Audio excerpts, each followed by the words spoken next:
Yep.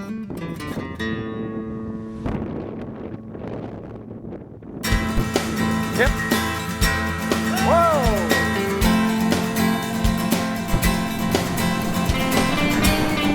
Here he comes. Yeah.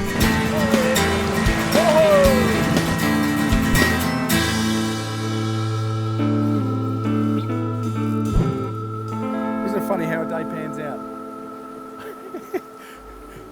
G'day, I'm Gavin from Hurley's Fly Fishing and welcome to another episode of On the Fly. Today we're fishing pretty late in the season. We're into May. We've only got a couple of weeks left in a small little river in northeastern Victoria, and there's millions of these literally spread right across the state. They will hold a lot of fish. This has got a mixture of browns and rainbows, that will vary in size from 6 inches to literally 2 and 3 pounds. We use like a light little rod. We've got a Stalker Glide, 7'6" in a 2-weight. Because a lot of these casts are quite short, I'd load that with a weight forward 3-weight. Gets the rod working a little bit, particularly on the shorter casts as well. Nice big fly, as you can imagine, covered in bush here. You're going to have a lot of insects and moths and beetles that accidentally fall into this stream. So we've got a rubber leg stimulator, which is one of my favourite flies, funny enough, for areas like this.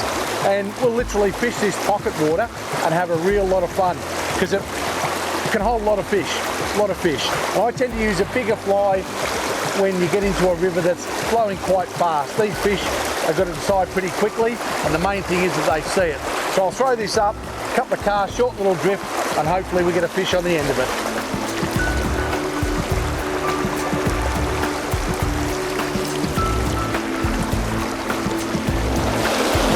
We've got a fish there I've had a couple of casts at, and he's looked at the fly twice and won't take it. So normally that would mean that it's just perhaps a bit big. So what I'll do, I'll just go down to a slightly smaller, perhaps even go to like a little dun pattern, something a little bit more natural. I guess this time of year there's probably not as many big things falling into the river, so if we get something a bit more natural, that might even be the difference. I've gone for a little elk hair caddis.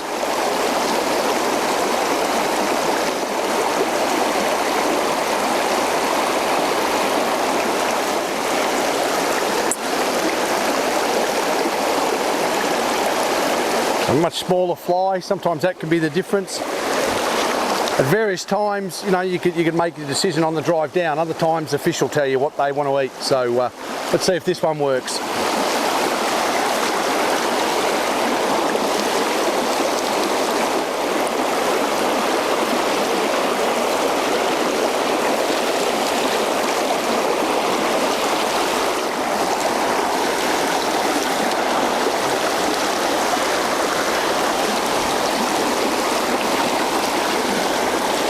Other little fish has come up and taken it, but at least they're coming up and having a go at it though. That's the main thing.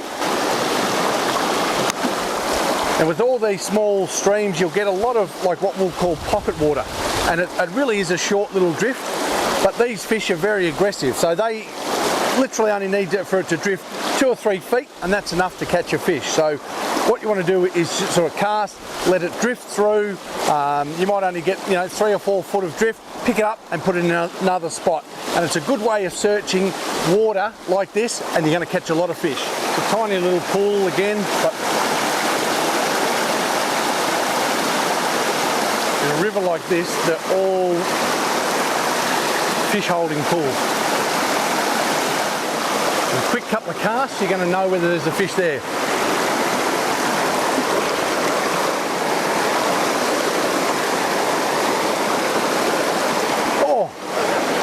And there was one, but are very aggressive towards that fly. Sometimes I'm not sure whether they just miss it or whether they're literally just giving it a taste quickly and then spitting it back out. I'm sure if I had a bite of a hamburger and it had a big chunk of metal in it, I'd spit it out too.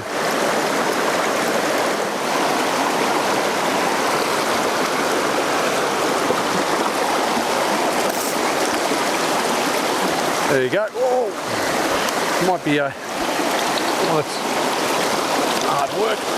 A little brown. Oh, and he's just off. But anyway, doesn't really matter. But that was a little brown. That was, funny enough, a lot more yellow than what some of the rainbows had been. Hence they call them a brown trout. But yeah, just in that little slack water on the side. And they're just opportunistic little feeders. They like that one. Just need to find another one to hang on to.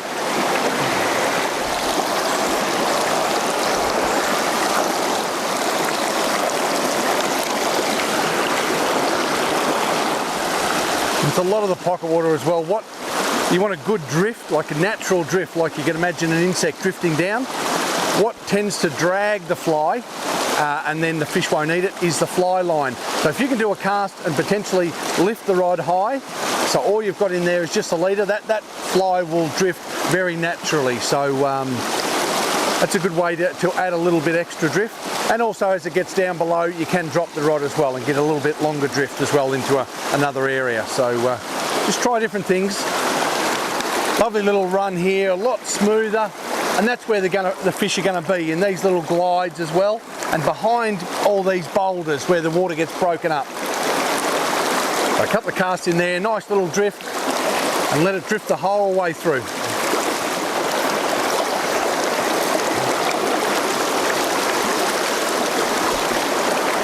There we go. Well, finally got one to stay attached, and was just back on that rubber leg stimulator.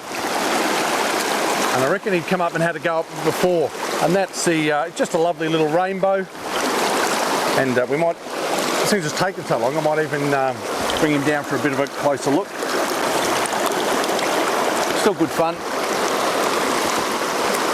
So it's just a great little rainbow there. And they do get a lot bigger, I promise. But that rubber leg stimulator, to them it would look like, oh, he's ready to go. Oh, and he's off. And he'll be fine. But to them it'll look like a nice caddis, or yeah, like a moth, just anything that's sort of fallen in. So yeah, main thing is that we got one to stick for a little bit. We just need his big brother and big sister, that's all. So hopefully they're just up here a little bit further. G'day, I'm Gavin from Hurley's Fly Fishing. If fly fishing is something you want to get into, you want to do a course with us. We'll take you up to New G and we'll teach you how to catch trout. $99, get in touch with us and we'll teach you how to be a superstar fly fisher.